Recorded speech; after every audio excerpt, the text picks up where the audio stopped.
Paul, first, anything on Mikkola, Reinhardt, and Greer? Yeah, we expect them all to play tonight. And just obviously guys that hit every part of your game, just how valuable is that to get all three guys back?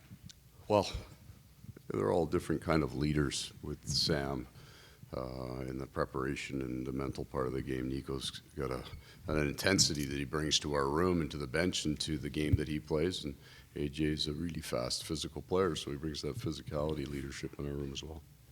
Front right. Paul, Matthew said that you guys for years have said you're preparing for that seven-game series.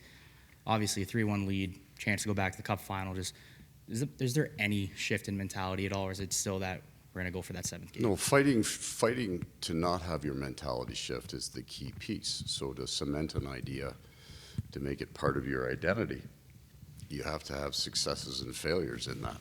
And we, in each of the three series prior, have blocks of games that we really like where we're at, and then you have a setback because the other team gets paid too, and the further on you go, they're pretty good teams.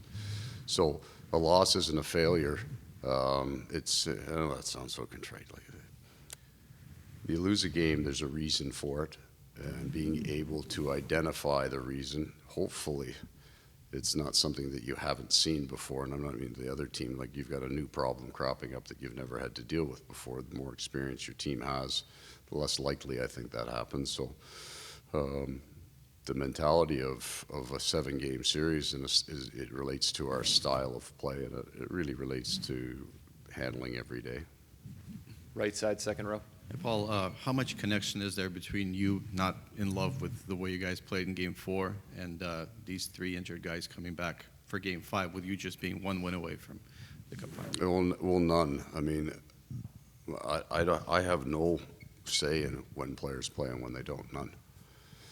So the balancing act of it wouldn't have been any different than the end of the season that we had, which was incredible in terms of our schedule and the number of guys that had minor things that played and other guys that we kept out. If you know that the context of it, we didn't leave them out to rest them because we're up 3-0 and hey, let's see if you can play, you're playing. We're not looking to. There's no Game 6 for us here, right? This is this one today. Healthy players play. If you're not, if you can't be better than the guy that I'm going to put in your spot, you're not playing. So we got good players. We got healthy guys that won't play, and everybody that's in the lineup can play. Back right. Two questions. First off, I guess by what you've said, there'll be no limitations on minutes for any of these guys Correct. tonight. Okay. And the second thing is the power play obviously missed Rhino a lot in the last 2 games. Can you just speak to what he does, what he brings to the power play that maybe was lacking in those 8 chances you've had? Yeah, well, an elite level of skill. It's just the finishing ability. The slot hole changes the way you view our power play when he's not there in terms of who you've got to cover off.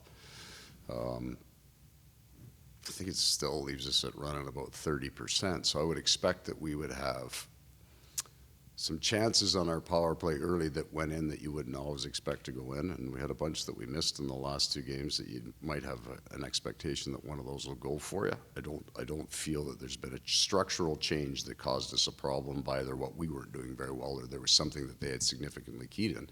But those power plays are about 6 inches of ice, right? And that's what those guys do. They find 6 inches of ice, or they only need 6 inches of ice. I mean, just Leon Draisaitl's goal last night on the power play. That's 6 inches of ice right there. No more questions. Thank you for your All time, right, then. Coach.